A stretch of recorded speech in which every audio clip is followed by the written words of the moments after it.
ഇത് കണ്ടോ? നല്ല ചക്കയാണല്ലോ. വേസ്റ്റ് ആയി പോയല്ലേ?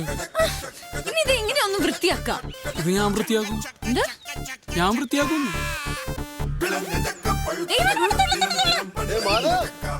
കെട്ടികളുടെ കൂടുതൽ അടുക്കളപ്പണിയെ കഴിഞ്ഞാ?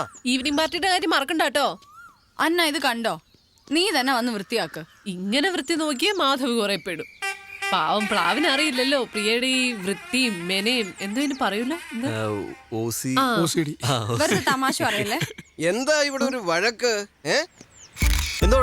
ഞങ്ങൾ ഇവിടെ ഒരു ചക്ക വീണ കാര്യം പറഞ്ഞതാ. എന്നതാ അച്ചായ? ഓ, ഈ ചക്കയെ ചൊല്ലി ഒരു ഈശാഘോഷം. നീ പോയിക്കോ. ഈശാ പോശയോ?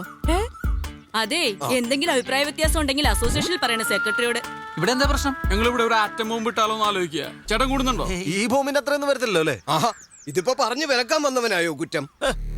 നിങ്ങൾ ആ വീട്ടിൽ കുറെ നാളെ വഴക്കൊന്നും ഇല്ലാണ്ടിരിക്കുന്നു. അങ്ങോട്ട് വരില്ലേ? ഓ, ഞാൻ നോക്കിക്കോളാം. ഇതൊരു മനുഷ്യനാണ്. വേറെ പണിയുണ്ട്.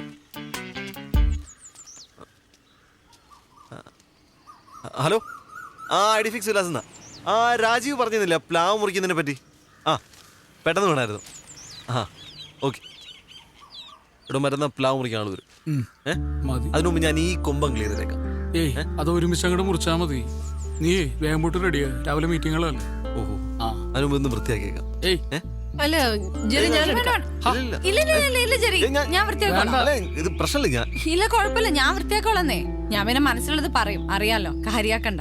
ഒരാൾ തോറ്റു കൊടുക്കുന്നതാണ് നല്ലത്. ഇയാളെ കൊണ്ടത് കഷ്ടമുള്ളൂ.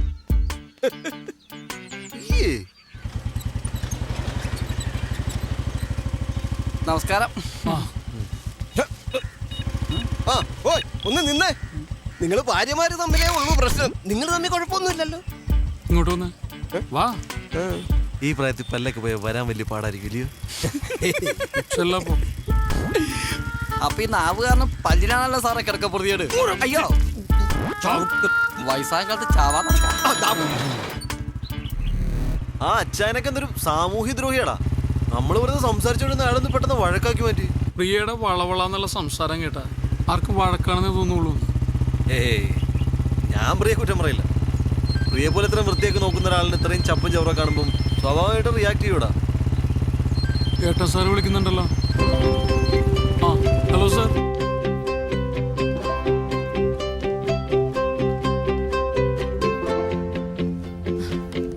ഈ ഡിസൈൻ ഇപ്പോഴത്തെ ട്രെൻഡാണ് മാഡം. ആണല്ലേ? എന്നാ ഇത് മതി, അത് വേണ്ട. Thank you. ഇനി നമുക്ക് നമ്മുടെ വർക്ക് ഷെഡ്യൂളിനെ കുറിച്ച്. ഈ പ്രണയ നിമിഷങ്ങളിൽ ഞങ്ങളെ ഒഴിവാക്കി തരണം. ശരിയാണ് സാർ. ഇപ്പൊ ഞാൻ ആരോട് സംസാരിച്ചാലും അവർക്കൊക്കെ എന്നോട് പ്രണയം തോന്നും. എന്നിട്ട് ആ പ്രേമൊന്നും ഇങ്ങോട്ട് കാണുന്നില്ലല്ലോ. അതൊന്നും പരിപാടി നടക്കൊന്നുമില്ല. നമുക്ക് ഈ പ്രോഗ്രാമൊക്കെ ഒന്ന് റീഷെഡ്യൂൾ ചെയ്താലേ. ഹലോ, ഒരു മിനിറ്റ്. ഹലോ, ബിസിയാണോ? എടി ഞാൻ മീറ്റിംഗില്ല. കാര്യം പറ. ഒരു ഹാപ്പി ന്യൂസ് ഉണ്ട്. പറ നീ. വീട്ടിൽ വന്നിട്ട് പറയാം. ഓക്കെ. ഒരു സർപ്രൈസാ. ഓക്കെ. ഈ തലയിലൊക്കെ നേര. അതെ, വീട്ടിൽ നിന്ന് തന്നെയായിരുന്നു. ഒന്ന് അത്യാവശ്യമായിട്ട് വീട് വരെ പോണം. എന്തു പറ്റി? പ്രശ്നമൊന്നുമില്ല. എന്താ ഗുഡ് ന്യൂസ് ആണെന്ന് പറഞ്ഞത്. സർപ്രൈസ് ആണ്, വീട്ടിൽ ചെന്നിട്ട് പറയാന്ന് പറഞ്ഞു. സർപ്രൈസ്, ഗുഡ് ന്യൂസ്, എല്ലാം കഴിഞ്ഞിട്ട് 5 മാസം. അപ്പോ എന്തായിരിക്കും? വേറെ നല്ല ജോലിയെല്ലാം കിട്ടിയിട്ടുണ്ടാവും. അവനൊരു കൊച്ചുണ്ടാവാൻ പോവാന്ന്. ആണോ? എന്തേ, വല്ല ഡൗട്ട് ഉണ്ടോ? കൺഗ്രാറ്റ്സ്. പെട്ടെന്നല്ലേ ഞാൻ പറയണോ? അല്ലല്ല, ഇവിടെ കുറെ കാര്യങ്ങൾ തീരുമാനിക്കാനുണ്ട്. ഇയാളോട് ഞാൻ ഓട്ടോ പിടിച്ചു വന്നോളാം. ശരി.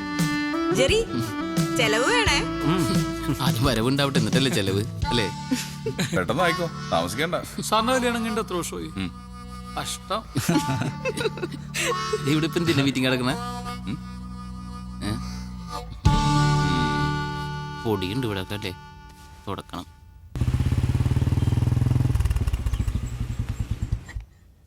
അങ്ങനെയാണോ?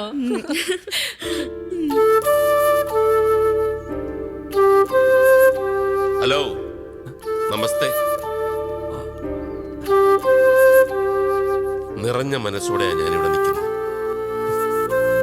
ചേടാ, അളിയനും ഭാര്യയൊക്കെ ആദ്യമായിട്ട് വരുമല്ലോ. ഒരു ഓളം ഉത്സവമൊക്കെ വേണ്ടേ? അല്ലയോടി? പിന്നല്ലയോ. അന്ന് നിങ്ങളുടെ ആ ഒളിച്ചോട്ടേ. അതിനുശേഷം ഇന്ന് ഇച്ചായനെ ഈ ഒരു മൂടി കാണുന്നേ. പറഞ്ഞില്ലായിരുന്നു, എപ്പോഴും ടെൻഷനായിരുന്നു. എല്ലാരോടും ചുമ്മാ തന്നെ ഷൗട്ടിങ്ങാ. മൊത്തത്തിൽ ആളങ്ങ് ഡള്ളായി. BP ഷൂട്ട് ചെയ്ത് ഹോസ്പിറ്റലിലും കടന്നു ഒരു ദിവസം. ആണോ? ഹ, നീ വെറുതെ അവരുടെ BP കൂടെ കൂട്ടാതെ. നിന്റെ കൊളീഗ് ഇപ്പൊ ട്രാൻസ്ഫർ ആയി എബിയില്ലേ, പുള്ളിക്കാരൻ പറഞ്ഞ കാര്യങ്ങളൊക്കെ അറിഞ്ഞത്, വില്ല വാങ്ങിയതും നന്നായിട്ട് സെറ്റിലായതും ആകെ അങ്ങ് സന്തോഷമായി. ഇനി ഒരു സത്യം പറയാം, ആ കെട്ട നാറി പന്ന പെരട്ട കച്ചട താടിക്കാരൻ, സോറി മോളെ, അവന്റെ കയ്യിലാണ് ഞാൻ ഇവിടെ പിടിച്ചു കൊടുത്തതെങ്കിലും ഒന്ന് ആലോചിച്ച് നോക്ക്. ഇതെന്റെ അളിയനാണെന്ന് പറഞ്ഞ് ആ എച്ചി കണക്ക് പറയുന്നവനെ ആർക്കെങ്കിലും പരിചയപ്പെടുത്തി കൊടുക്കാൻ പറ്റുമോ? അയ്യേ, ഇത്രയൊക്കെ സുതിച്ചിട്ടും കല്ലുപോലെ നിൽക്കുന്ന കണ്ടില്ലേ? വാ തുറന്ന് എന്തെങ്കിലും പറയണിയാ. എൻ്റെ റിലേറ്റീവ്സ് ഒക്കെ മുംബൈയിലാണ്. ഇവളുടെ ആണെങ്കിൽ ഇപ്പോൾ ഇങ്ങനെയും.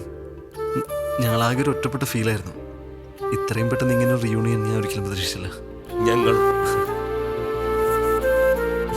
ഇതിപ്പോ ജെറി പറഞ്ഞതുപോലെ റീയൂണിയൻ ദിവസമാണ്. നമ്മൾ വീട് വരെ ഒന്ന് പോകുന്നു, അമ്മച്ചി ഒന്ന് കാണുന്നു, തിരിച്ചു വരുന്നു.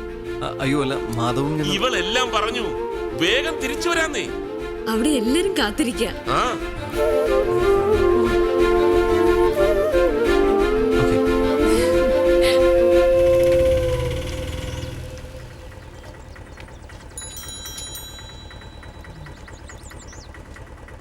ജെറി, ജെറി, ഞാൻ വന്നിട്ടോ.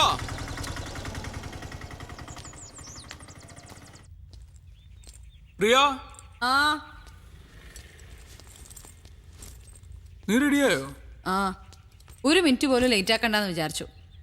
ഇതാ നോക്കിയേ, അന്നയ്ക്കൊരു ചുരിദാറ്, ജെറിക്കൊരു ഷർട്ട്.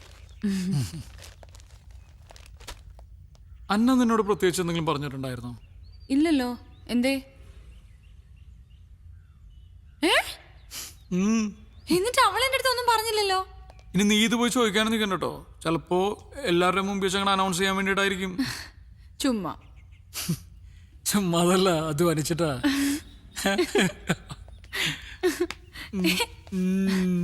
ഒന്ന് പോയേ, വിട്ടേ, സമയമില്ല, പോ. സമയമില്ല അല്ലേ?